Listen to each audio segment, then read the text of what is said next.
Baiklah tuan-tuan dan puan-puan. Jadi sekarang ini apabila kita dah sebut bab miqat ni, masuklah persoalan kita penduduk tempat yang di antara yang telah disebut miqat haji dan umrah bagi penduduk Mekah dan orang luar yang berada di Mekah. Ustaz ni apa pula? Tadi yang kita sebut orang yang datang pada luar. Sekarang yang kita sebut orang yang dah dalam Mekah, dah duduk dalam Mekah ni, nak jatuh niat haji, nak jatuh niat umrah, macam mana? Jadi ini jawapan yang tuan-tuan dan puan-puan, bahawa miqat haji, kalau dia nak jatuh niat haji, dia jadi duduk Mekah dah. Penduduk Mekah dan orang luar yang ada dalam Mekah, yang tempat jatuh niat haji ialah depan pintu rumah mereka, depan pintu rumah. Jadi kalau tuan-tuan dan puan-puan dia buat haji tamattu, haji tamattu tu dia buat umrah dulu ke haji dulu? Umrah dulu. Bagus. Dia buat umrah dulu. Jadi lepas dia dah buat umrah, dia dah pakai baju biasa semua. Kemudian besok sekarang nak berangkat pergi Arafah. Jadi hari ini dia pun mandi sunat ihram, dia pakai ihram, nak jatuh niat kat mana ustaz? Besok nanti kalau nak keluar rumah, di depan pintu rumah tu lah kau jatuhkan niat. Jadi jatuhkan niat depan pintu rumah. Itu kalau miqat haji. Kalau lah dia nak buat umrah, ini tuan-tuan dan puan-puan buat umrah sekarang ni. Tuan-tuan semua dah duduk dalam Mekah, besok nak buat umrah sunat lagi. Atau tuan-tuan buat haji, dah habis haji ustaz, saya nak buat umrah pula. Macam mana? Sekarang kita dah dalam Mekah, bolehkah kita jatuhkan niat umrah depan pintu rumah? Tak boleh, tak boleh. Habis mana pula? Untuk jatuhkan niat umrah, mestilah dia di kawasan tanah halal yang ada di sekeliling Mekah, seperti Ji'rana dan Tanaim. Dia kena keluar daripada tanah haram, masuk ke tanah halal. Kena keluar. Jadi ini Mekah ni tuan-tuan dia. Ini Mekah. Dia kena keluar daripada Mekah pergi Tanaim. Tanaim ni tempat tanah halal. Ataupun daripada Mekah dia keluar, dia pergi ke Ji'rana. Ji'rana ni kira tanah halal. Baru dia boleh jatuhkan niat umrahnya. Jadi ada beza. Kalau nak jatuh niat ni bagi orang dah duduk dalam Mekah. Kalau dah duduk dalam Mekah, dia nak buat haji, dia niat depan pintu rumah. Tapi kalau dia dah duduk Mekah nak buat umrah, dia kena keluar pergi tanah halal. Kemudian baru masuk balik ke tanah haram dan sempurnakan tawaf dan sa'i.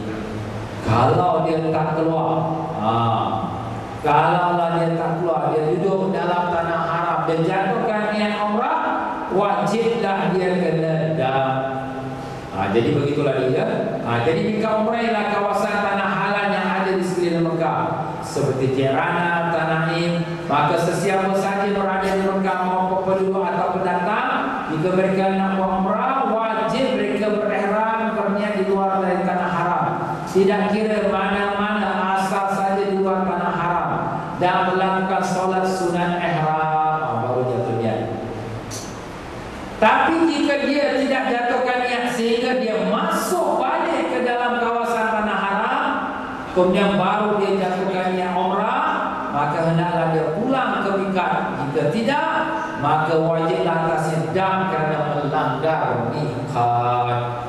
Ini tuan-tuan dan puan-puan ya. Jadi kita dah sebut tadi bahawa dia hendaklah jatuhkan niat umrah itu di luar daripada tanah haram. Tapi ada juga berlaku, ada satu guru lah ya, dia bawa jemaah, dia pun dah bawa jemaah ke tempat luar tanah haram. Dalam tanah halal tak baguslah tu. Kemudian bila bas pun belok nak masuk tanah haram, bila bas pun nak masuk tanah haram, dia berkata, wahai jemaah sekalian, sekarang kita dah masuk tanah haram, ada kita jatuhkan niat umrah. Allah Allah, saya dengar pun terkejut. Pasal apa? Tak boleh jatuh niat umrah dalam tanah haram, tak boleh. Itu langgar miqat. Habis kalau dah langgar miqat macam mana ustaz? Patah balik. Patah balik niat dari kat tempat miqat tu. Kalau dia tak patah balik, dia kena bayar dam 1 ekor kambing bagi orang miskin makan. Itu hukum dia tuan-tuan. Baiklah, sekarang persoalan, bolehkah kita jatuhkan niat haji ke umrah ke di Jeddah?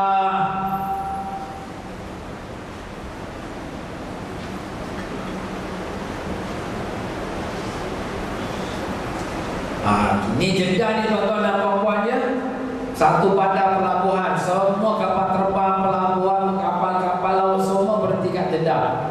Jadi sangat pentinglah Jeddah ni. Tapi ada juga orang dia pakai ihram dari Jeddah. Ada juga tak kata tak boleh. Mana satu ni?